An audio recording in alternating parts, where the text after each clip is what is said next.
So I was just getting ready to get out of my car, and then all of a sudden I had this idea, which was why not record a quick video and tell you guys some very simple strategies that you guys can use in order to help your kids have a smoother and a calmer car ride. Because just from working with children and just from, working with families, a lot of times they tell me that one of the most difficult parts of their daily routines is the car ride.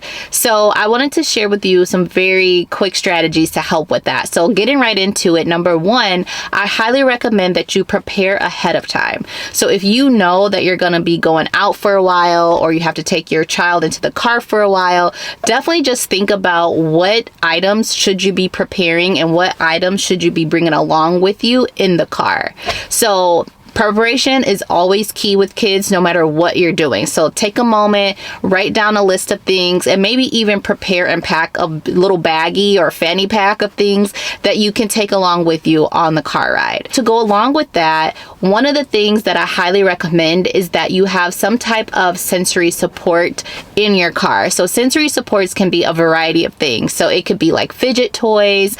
Sensory supports could be things that, fine motor manipulatives, things that they can hold and play with in their hands. You can include those pop-it toys where they can kind of focus on that and kind of play with those throughout the car ride. Another sensory support that you can include is music. Now, don't neglect the power of music on your car rides, right? So if you have a kid though that is very seeking, right? They're like, oh my God, so loud and so all over the place in the car. You may want to play music that is more calming and more quiet and just kind of taps into their attention a little bit more. So even if you play nature sounds, right? Or you play waterfalls, so more natural or classical type sounds when you're driving can help bring that child down a little bit.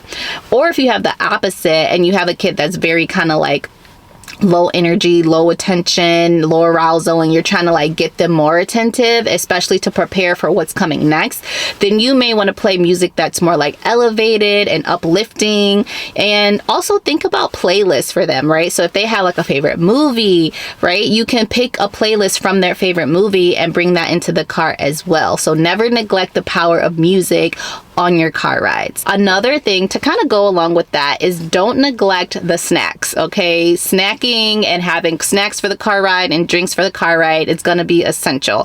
So what I do recommend though is that you have some type of crunchy snack or chewy snack, something that really kind of takes a lot of work for them to chew and manipulate, because that's going to be very calming and regulating for them. Just think about it, right? As adults, a lot of us, or some of us, like to chew gum because it can be very regulating for us. It can help us attend more, help us focus more. So it's kind of the same thing for kids, although, some kids are not old enough just yet. So that's why I recommend a crunchy snack like apples or carrots, a chewy snack, maybe some granola or the fresh organic fruit roll-up type of things. Those are all very good for the car ride. So another tip for you guys to make your car rides more enjoyable for your little kids, to make them less fussy and to just have them be a little bit more calm, is if you pay attention to different things that you may need for the car itself. So think about it. Do you need to purchase some sunshades for the windows so the sun is not beating in the child's face? That could be something that would be a great purchase for you. Do you need something to provide more comfort if they're in a car seat? Do you need rear view or rear facing mirrors for them? Find those things and those tools that you can already have in your car. That's going to make that ride a little bit more smoother as well. So another tip, especially if you are going on longer car rides, is to plan for scheduled breaks. So let's say you're taking a road trip or you're going somewhere that's going to be over an hour, right?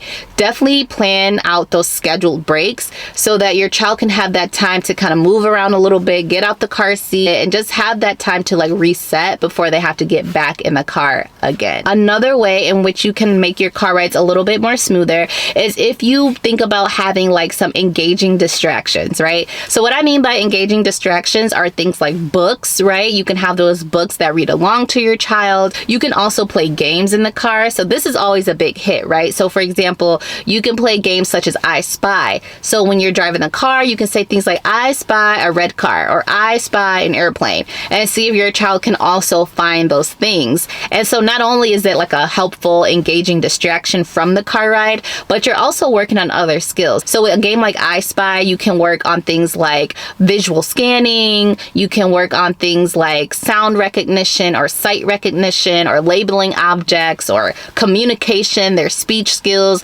There is just so many skills that come along with the I Spy game itself, but that's not the only game you can play, but that's just an example. So think about what type of games that you can kind of take along with you or think of to play along on the car ride for the child. And last but not least, think about comfort items. So if your child has like a favorite blanket, or they have like a favorite stuffed animal, allow that stuffed animal or that blanket to come along with you on the car ride as well, because it's going to make that child feel more comfortable. It's going to provide them with a sense of familiarity, and it's just going to be a little bit more like comforting for them overall. So don't be afraid to allow them to bring those things along. So I hope these tips are helpful for you and that they actually make your car ride less stressful. So do me a favor in the comments below. Let me know if you plan on trying out any of these tips mentioned in the video today, or if you have already tried some of your own strategies that have been helpful. Make sure you share those in the comments as well, because parents are constantly reading the comments,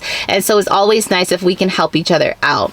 Oh, also, I'm sorry, I didn't introduce myself. If you're new here, hello, I'm Ashley OT. And if you're somebody who likes to learn about child development and early childhood and all things associated with that, make sure you subscribe to this channel. And let's just say, for instance, you are going on the car ride with your child to take them to the dentist or doctor for the very first time, but they're a little bit anxious about it. Stick around and watch this next video on how to help and prepare your anxious child for their first dentist and doctor appointment.